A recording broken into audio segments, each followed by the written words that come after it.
Bismillahirrahmanirrahim. Assalamualaikum warahmatullahi wabarakatuh. Salam sejahtera dan salam satu Malaysia saya ucapkan kepada para penonton ceramah motivasi kita secara atas talian pada hari ini. Kuntum melati tumbuh melata, burung merbah di pohon cemara. Assalamualaikum pembuka bicara, selamat datang untuk semua. Okey, pada malam ini saya ditemani oleh panel-panel jemputan bagi program pada hari ini. Saya memperkenalkan panel pertama kita iaitu Nur Aina Syazwani binti Yusof. Panel kedua kita Nur Syazwani binti Muhammad Rashidi. Panel ketiga Birasana. Panel keempat Prakash anak lelaki Singaram. Dan panel kita yang terakhir pada malam ini adalah Putri Nur Bazla binti Syamsuddin. Selamat datang saya ucapkan kepada panel jemputan saya dan para penonton sekalian kerana sudi menghadirkan diri ke program seminar mengenali permasalahan kemurungan semasa belajar secara atas talian semasa musim pandemik COVID-19. Terima kasih saya ucapkan kepada para panel kita pada hari ini serta para penonton semua kerana sudi meluangkan masa menghadirkan diri ke majlis kami ini.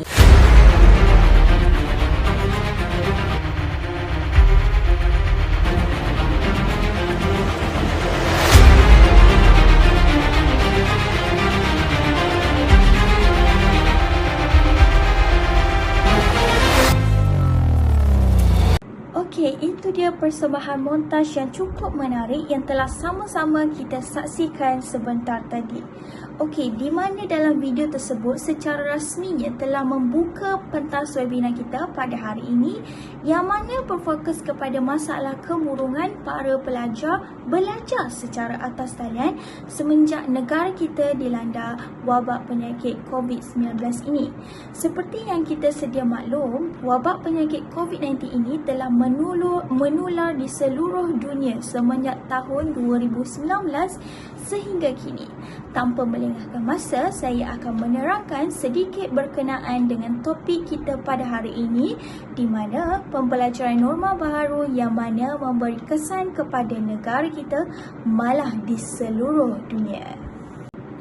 Jadi, di Malaysia, bagi membendung wabak ini, kerajaan telah mengumumkan PKP yang sudah bermula sejak tahun 2019 lagi. Sepanjang PKP ini berlangsung, rakyat perlu menukarkan kesemuanya iaitu rutin harian kita secara 360 darjah apabila hampir semua rakyat di Malaysia tidak dibenarkan keluar, pergi ke pejabat, pelajar sekolah, mahasiswa di institut pengkajian tinggi juga tidak dapat menimba ilmu secara bersemuka. Semuanya perlu dilakukan di rumah masing-masing. Maka pembelajaran secara atas talian pada hari ini terus berlangsung sejak tahun 2019 sehingga kini. Proses ini nampak seperti mudah kan? Akan tetapi ia sangat mencabar bagi para pelajar tersebut. Maka pada hari ini kita akan kupas berkenaan perkongsian yang akan disampaikan oleh para panel jemputan kita. Maka saya menjemput panel kita yang pertama untuk memberi sedikit perkongsian berkenaan tajuk kita pada hari ini iaitu Nur Aina Syazwani binti Yusof. Saudari, apa khabar? Sihat? Silakan saudari. Alhamdulillah sihat. Terima kasih saya ucapkan kepada moderator kita pada hari ini. Apakah itu kemurungan? Kemurungan adalah sejenis penyakit mental yang banyak berlaku tetapi kurang didiagnosis sehinggalah masalah menjadi teruk yang memerlukan rawatan rapi. Sering kita dengari adalah kesedihan, rasa cemas atau mudah marah, rasa rendah diri yang ketara, rasa bersalah dan sebagainya. Itu adalah antara tanda-tanda kemurungan. Di Malaysia, kira-kira 2.3 juta orang mengalami kemurungan pada satu tempoh dalam hidup mereka. Kelaziman kemurungan di Malaysia dianggarkan pada tahap 8% sehingga 12% secara keseluruhan dan dialami oleh kira-kira 20% dalam kalangan remaja yang berusia 13 hingga 17 tahun. Para pengkaji percaya bahawa kemurungan boleh berpunca daripada gabungan faktor genetik, biologi, persekitaran dan psikologi. Apabila seseorang itu, khususnya pelajar, tidak dapat menyeimbangkan penggunaan alat teknologi seperti komputer, maka ia tidak akan dapat membantu mereka melihat fenomena pembelajaran sebagai sesuatu yang positif. Menurut Ketua Jabatan Sekretari UiTM Dr. Muhammad Razali Salim melaporkan bahawa kes membabitkan remaja bunuh diri dan cubaan bunuh diri meningkat secara kebelakangan ini. Kebaikannya, kes ini setiap individu pelajar mempunyai masalah kemurungan dalam belajar atas talian pada musim pandemik ini. Beliau menjelaskan lagi bahawa Pertubuhan Kesihatan Sedunia yang dikenali sebagai WHO melaporkan kes bunuh diri antara 10 penyebab utama kematian di dunia. Punca kedua, kematian dalam kalangan remaja dan belia berusia 15 hingga 29 tahun. Selain itu, satu dalam setiap remaja melalui fasa kemurungan, 11% remaja terfikir untuk membunuh diri, manakala 10% melakukan cubaan membunuh diri. Laporan akhbar yang telah direkodkan sejak tahun 2014 menunjukkan 356 kes bunuh diri lalu di negara ini dan perlu tangani segera oleh semua pihak dengan mengawal masalah gangguan kesihatan mental. Majoriti setiap individu yang menghadapi kemurungan ini juga akan berhadapan dengan masalah kurang keyakinan diri, merasakan sukar untuk mengekalkan penampilan diri dan berkomunikasi dengan orang ramai. Sebagai contoh, pelajar universiti. Kehidupan mereka akan menjadi pasif dan kemungkinan ada yang memikirkan untuk membunuh diri. Secara umumnya, terdapat dua jenis kemurungan iaitu major depression, yang kedua adalah dyslithia. Okey, itu saja daripada saya. Terima kasih. Okey, itu dia penjelasan berkenaan dengan kemurungan yang telah disampaikan oleh saudari kita iaitu Nur Aina Syazwani. Seterusnya, kita teruskan kepada panel kita yang kedua iaitu saudari Nur Syazwani binti Muhammad Rashidi. Terima kasih saya ucapkan kepada moderator kita pada hari ini. Pendidikan atau pembelajaran yang dijalankan melalui skrin komputer, kemudian menghadapnya di skrin komputer yang agak lama, mampu memberi kesan terhadap dari segi kesihatan mental, fizikal, emosi, malah sosial seseorang. Apabila seseorang itu secara khususnya pelajar tidak dapat menyeimbangkan penggunaan komputer, maka ia tidak akan dapat membantu mereka melihat dari segi fenomena pembelajaran itu sebagai suatu sudut yang positif. Jika seseorang itu terlampau menghadap atau berdepan dengan skrin komputer, maka ia secara tidak langsung boleh merosakkan mata seseorang individu tersebut secara fizikal dan kemudiannya akan mengganggu emosi seseorang itu. Ada kajian mengatakan bahawa masalah kesihatan mental ini ada kaitan dengan screen exposure yang di mana kita sendiri didedahkan dengan skrin yang agak lama, malah secara tidak langsung akan menyebabkan kita sukar untuk tidur serta boleh mengganggu diri kita ini mengalami gangguan emosi. Oleh itu, jika ia tidak dapat dikawal pada peringkat awal, maka ia berkemungkinan kita sukar untuk mengawal emosi.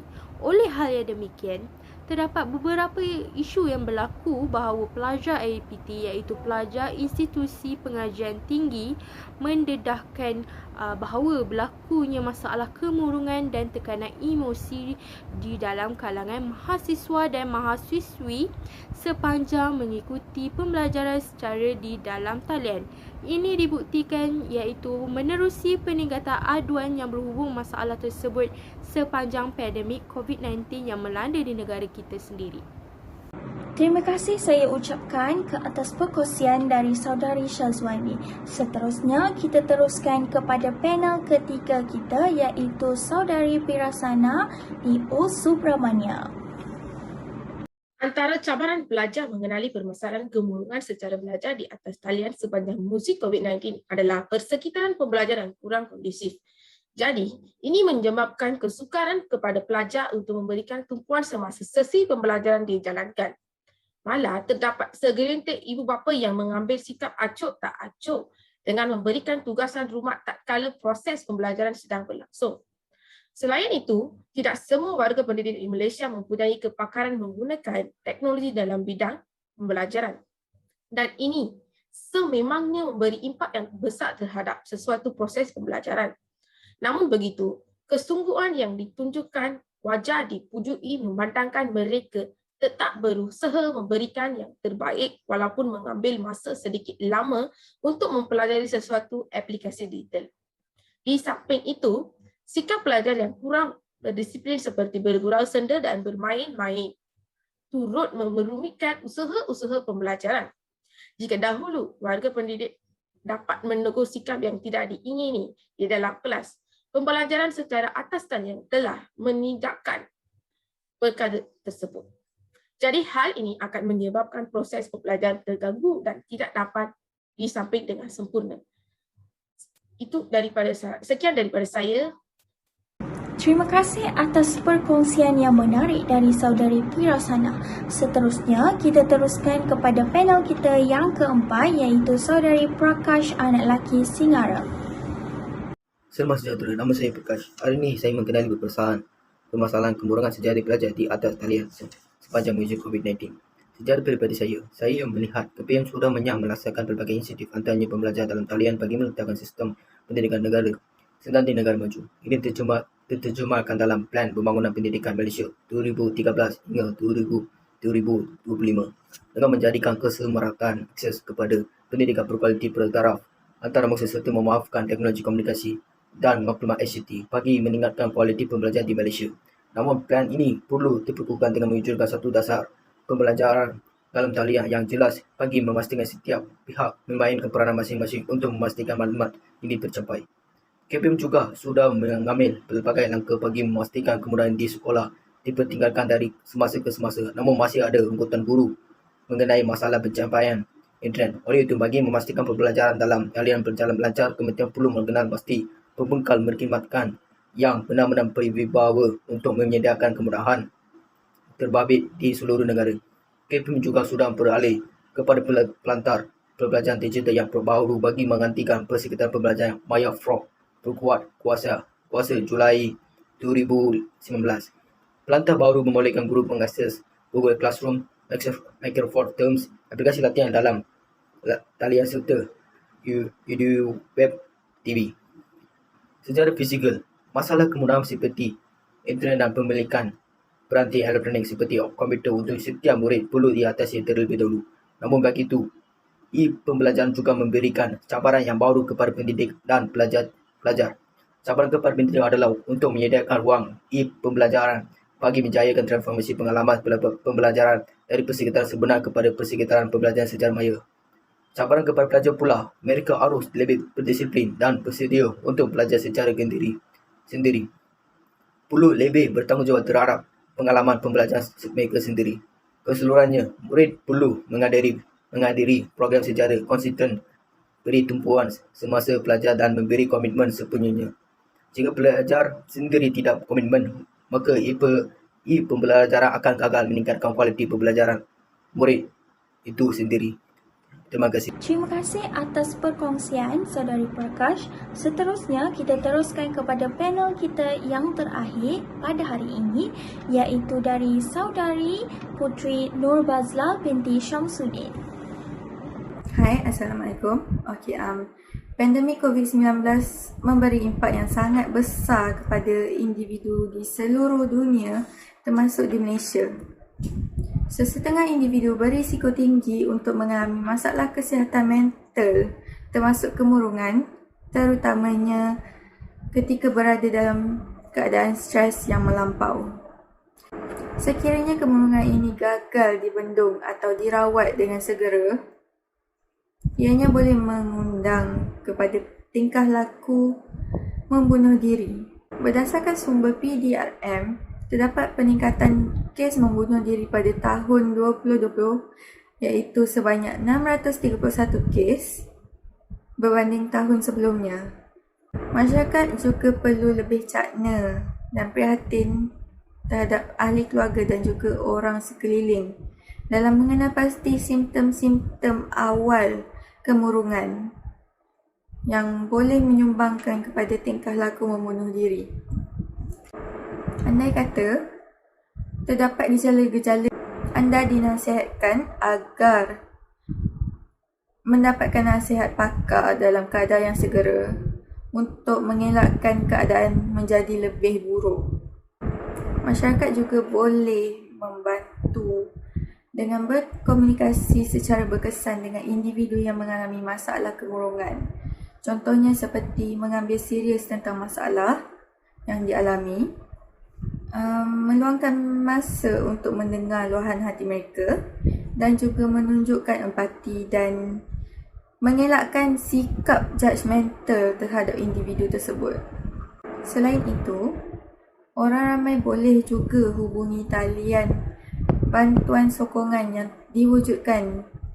Contohnya seperti MHPSS iaitu Mental Health Psychosocial Support, Talian Kasih dan juga KSK Care oleh JAKIM atau mana-mana pihak yang berkenaan.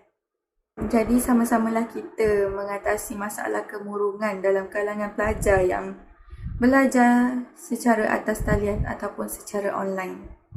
Terima kasih saya ucapkan kepada saudari Putri Nur Bazla atas perkongsian yang sangat menarik tadi. Hadirin yang dihormati, selesai sudah program seminar motivasi mengendali permasalahan kemurungan belajar secara atas talian sepanjang pandemik COVID-19. Ucapan ribuan terima kasih dan tahniah buat semua peserta yang telah memberi kerjasama sanggup tunggu sehingga selesai. Tidak lupa juga, saya ucapkan ribuan terima kasih kepada para panel jemputan kita atas perkongsian yang sangat menarik pada hari ini. Terima kasih banyak-banyak. Semoga semua peserta dapat memanfaatkan ilmu yang diperolehi di dalam seminar ini dengan rakan-rakan dan jiran-jiran yang tidak dapat turut serta dalam program ini. Pohon berangan tempat bertemu, girangnya rasa si anak dara. Baliklah tuan membawa ilmu, binalah bangsa bangunkan negara. Bunga dedap di atas para, anak dusun pasang pelita. Kalau tersilap tutur bicara, cemari disusun, maaf dipinta. Sekian sahaja untuk kali ini. Mohon maaf dari saya sekiranya ada terkasar bahasa, terlanjur bicara sepanjang mengendalikan majlis sebentar tadi. Sesungguhnya yang terbaik itu datang daripada Allah Subhanahu Wa Taala, yang kekurangan itu adalah kelemahan daripada diri saya sendiri. Di atas dahan burung tempua, melihat rusa tepi perigi. Salam perpisahan untuk semua, di lain masa bersua lagi. Sekian, terima kasih. Assalamualaikum dan salam sejahtera. Bye-bye.